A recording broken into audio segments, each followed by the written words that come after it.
So Russell T Davies is now back in charge of Doctor Who with Bad Wolf and Phil Collinson and Julie Gardner, and the old team are back together.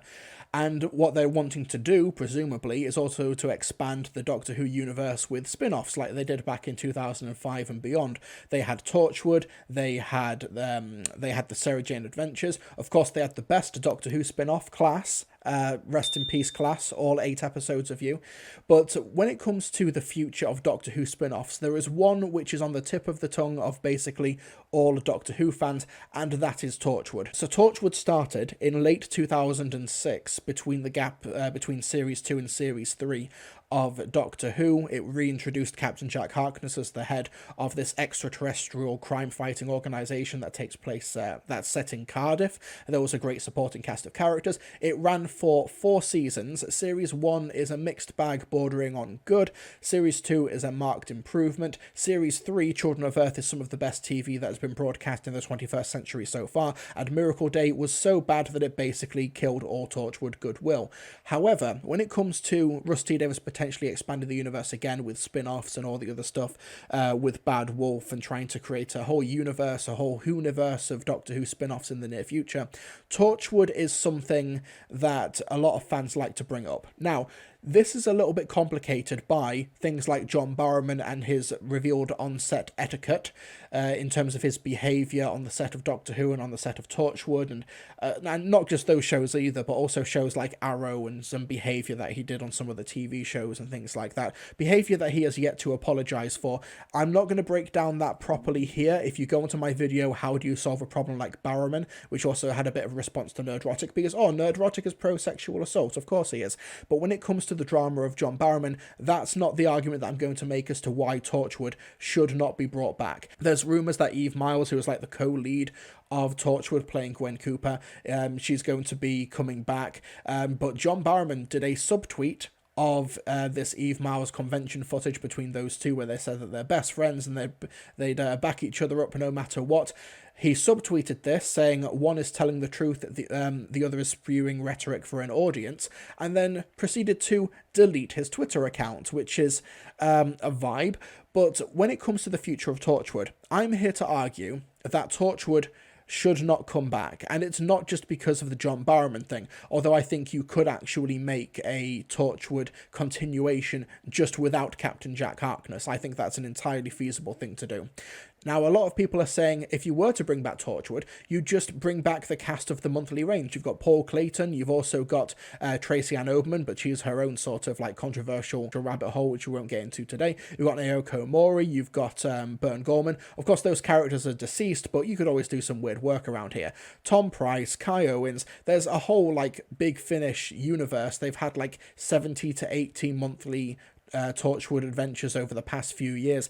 I've only listened to a couple of them, but they seem to be pretty good. They have a consistent release schedule. They've got a dedicated audience on Big Finish, etc., etc. However, you can't just put Paul Clayton on TV, and you can't just put Tom Price on TV and make reference to all of these adventures from Big Finish, because Big Finish is a big time sink and it is a financial pit. There is a big financial barrier to entry to get into these Big Finish adventures, like £9 for every single release every single month. That is not very friendly to the uninitiated. So I think you could have Paul Clayton, but you've got to wipe the slate clean. You can't have him alluding to all of those adventures he had with Sophie Aldred and the rest of the Torchwood team. That's just not good. However, what I'll argue is that Torchwood came out at a time, like, it was the right type of show at the right time, where you did want some adult sci-fi compelling drama in UK TV to sort of walk in the slipstream of Doctor Who. What you had is that you had stuff like Children of Earth, which was a political sci-fi drama, which also starred Peter Capaldi as a character called Frobisher. He wasn't a penguin, but he had an incredibly dramatic and impactful role in the Doctor Who universe for a couple of weeks, and then he just had the most heartbreaking ending. And you also have these stories, about characters exploring their sexuality, their turbulent relationship with their families and each other, that you could not really do in Doctor Who even had a sexy cyber woman, which was... Alright, So that was the sort of vibe that Torchwood was going for, and I think it was kind of the right vibe for the right time, if that makes sense. There wasn't really anything, strictly speaking, like Torchwood. You had shows like Buffy the Vampire Slayer, which were violence orientated, and you had some gore, and it was for like an older audience, but Torchwood seemed like it was kind of on the other level, like above Buffy, in terms of demographics, and also in terms of budget and production values. Buffy was a big, expensive American show, but Torchwood did have production values for, especially for like a UK Wales-based show in the mid-2000s. We don't really live in that world anymore, though. You've had shows like Black Mirror, you've got shows dropping on Netflix every other week, which are from an adult audience, an adult perspective, which take place with the genre trappings, whether it be sci-fi, whether it be fantasy or mysticism and things like that. We are now kind of living in a post-Torchwood world, a world that Torchwood, not exclusively, but it did help to carve that path forward for TV.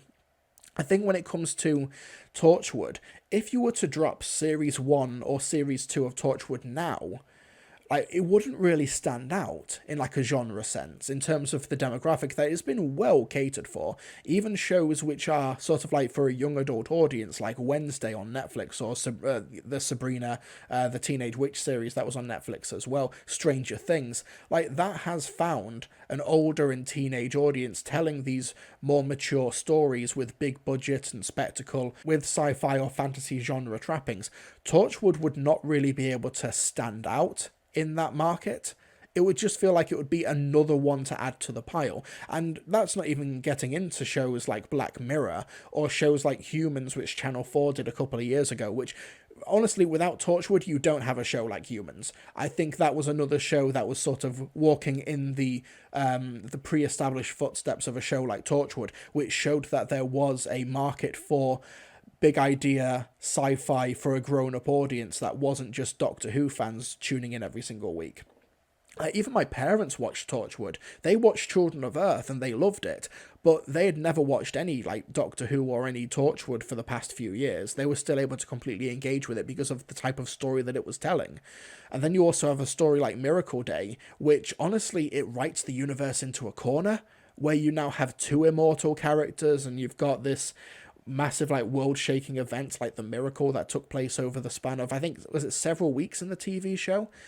I don't think that Torchwood is going to leave an impression now. And I also think that if you were to revive Torchwood, giving it the name Torchwood would only sort of hold it back. I think you would want to try and have a sci-fi show in the Doctor Who universe that has the same demographics, but you don't call it Torchwood, you call it something else. What if you made it extra adult? 2 sex gases, 2 cyber women, just double everything. But yeah, and even in regards to Torchwood's depiction of sexuality, like pansexuality and bisexuality, it was very ahead of its time in 2006 on Turf Island, but now it's, it's more normalised. Of course, the backlash is going to be way more pronounced now because conservatives can't help but have a victim complex about absolutely everything. But, there are shows like All the Time which have LGBTQ plus cast members, and Torchwood, even if it were to do the same thing it was doing in 2006, it would still just be another show with those same demographics on screen.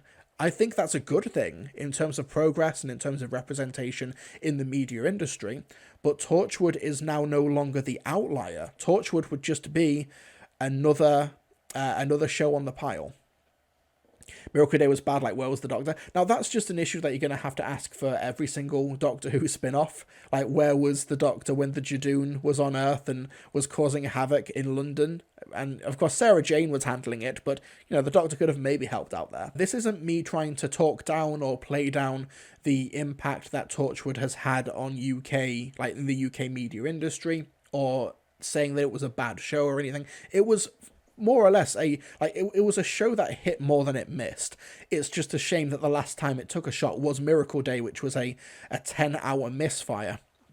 But the fact that they're still able to make really popular and well-received stories from Big Finish proves that not only is there still an audience, but, there is still, like, life in these characters. I just don't think that life needs to be on the TV screen anymore. I think Big Finish have carved out a really good niche with these Torchwood monthly adventures, and that Doctor Who should be doing something else. Now, if they were to do a unit-type spin-off, and Gwen Cooper had an appearance or like a supporting role or a cameo or something, I'd be happy with that. But in terms of continuing the Torchwood legacy, I don't know. I don't think it needs doing. I think that people saying as well, oh, you need to get Mandip Gill in a Torchwood spin-off, but then you would sort of be limiting the character, because the same thing with Freema Agyeman when she had that appearance in Series 2. Firstly, she didn't do anything in those episodes in Series 2. She was absolutely wasted, in my opinion.